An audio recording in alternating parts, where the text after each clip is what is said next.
Regardez sur cette action comment Mbappé simule comme une femme au lit. C'est trop grave. Il est tombé avant même qu'on ne le touche. Et bizarrement, il y a eu penalty derrière. Que tous les pseudo-arbitres sur TikTok depuis 2-3 jours là, venez tous ouvrir vos cavues pour parler du match. Parce que sur ce match, vous avez tous fait des vidéos de complotistes de merde pour dire que ouais, les arbitres, c'est pour voler la France. Au final, l'arbitrage du match catastrophique. Parce que sur cette action, il n'y a pas pénalty, on donne pénalty. Sur le but de la France, il y a faute au départ, il y a main. Et ne me dites pas, ouais, il touche le ballon avant, c'est une action offensive.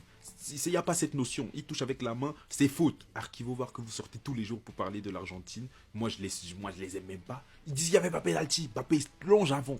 Il plonge comme Léon Marchand et personne ne dit rien. Vous fermez vos fesses parce que c'est pas l'Argentine. Vous avez tous crié au complot. Au final, la France avantagée. Vous allez tous la fermer. Vous allez faire aucune vidéo parce que vous êtes gros malhonnêtes et de voir des gens parler, enfin l'arbitrage en faveur de telle équipe, en faveur de la FIFA, machin truc, la corruption au final, la France est avantagée, personne ne va rien dire. Personne ne va rien dire parce que sur ces deux situations, le pénalty et le but, il y avait faute. Il y a des erreurs, des grosses erreurs qui tuent un match. C'est un match élimination directe. Un but change le match. Ça veut dire, vous avez tous fait des vidéos pour dire comme quoi les arbitres sont corrompus, ils seront contre la France et les Argentins. Au final, ils vous ont avantagé. Du coup, c'est quoi que vous allez dire maintenant? Il y a toujours une magouille. La France est corrompue. C'est quoi vos discours? Est totalement scandaleux. Scandaleux. Les gars, j'ai le droit de commencer à spoiler ou... Les gars, tranquillement, on y arrive. On y arrive bientôt. Les deux Ligues des Champions, c'est bon. Les deux Coupes du Monde, c'est bon déjà. Moi, je vous ai prévenu depuis. Les deux Ballons d'Or. Bientôt, bientôt. Mes frères marocains, il n'y a rien de personnel, hein. Mais en face, c'est la génération miracle, tu peux rien faire. Vise-vous, t'avais donné 64% de chance à la France. Est-ce qu'ils avaient tort? Bien sûr que non. Bien sûr que non. En face, c'est la génération miracle, tu peux rien faire.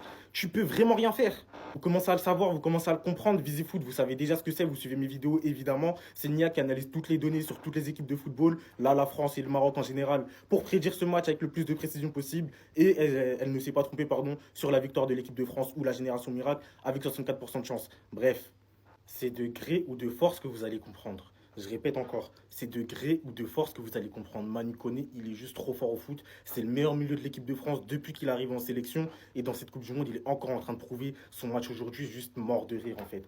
Mort de rire. Je crois que c'est Kylian qui a pris le trophée d'homme du match. Pour moi, c'est lui qui le méritait. Il a juste été exceptionnel. Que ce soit au milieu de terrain, défensivement. Offensivement, j'en attendais peut-être un peu plus. Mais sinon, défensivement et techniquement, Manu Koné, c'est juste trop fort.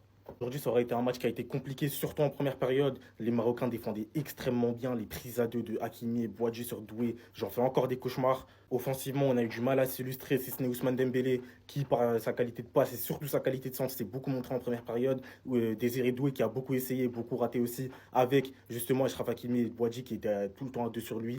T'as Mbappé, qui c'était un petit peu plus compliqué. Mbappé, ça a été tout le match en vrai où ça a été compliqué. Il n'a pas réussi à trop se montrer, mais il a répondu présent là où il attendait. Il est venu mettre son but, son pénalty raté. Je vous dis la vérité, je m'en fous. Et quand un joueur il rate un pénalty, je m'en fous. Ce que je vais attendre, c'est comment tu te relèves mentalement derrière et comment tu arrives à faire un bon match. Mbappé fait pas un bon match en soi, mais il fait ce qu'il a à faire. Il vient, il met son but. Et avec les matchs qu'il m'a conduit depuis le début de la Coupe du Monde, il a le droit de faire un match où dans le jeu il est un petit peu moins bien.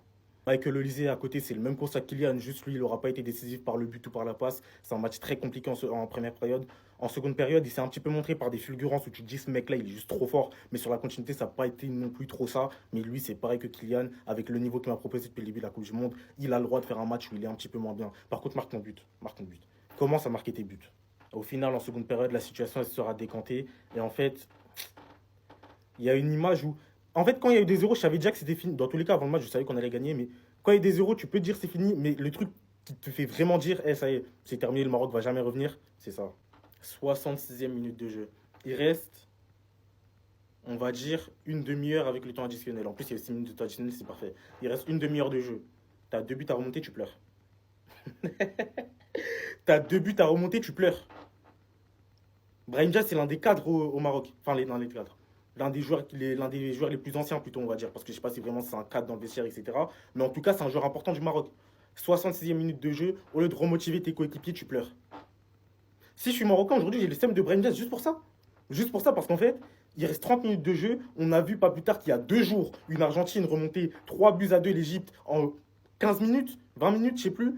Alors oui, on n'est pas l'Égypte. Oui, le Maroc, c'est pas l'Argentine, quoique ils sont plus forts que à mon avis, mais bref, on y reviendra plus tard. Mais t'as vu la preuve que 2-0, c'est pas terminé, peu important que l'arbitre n'a pas sifflé la fin du match, c'est pas fini.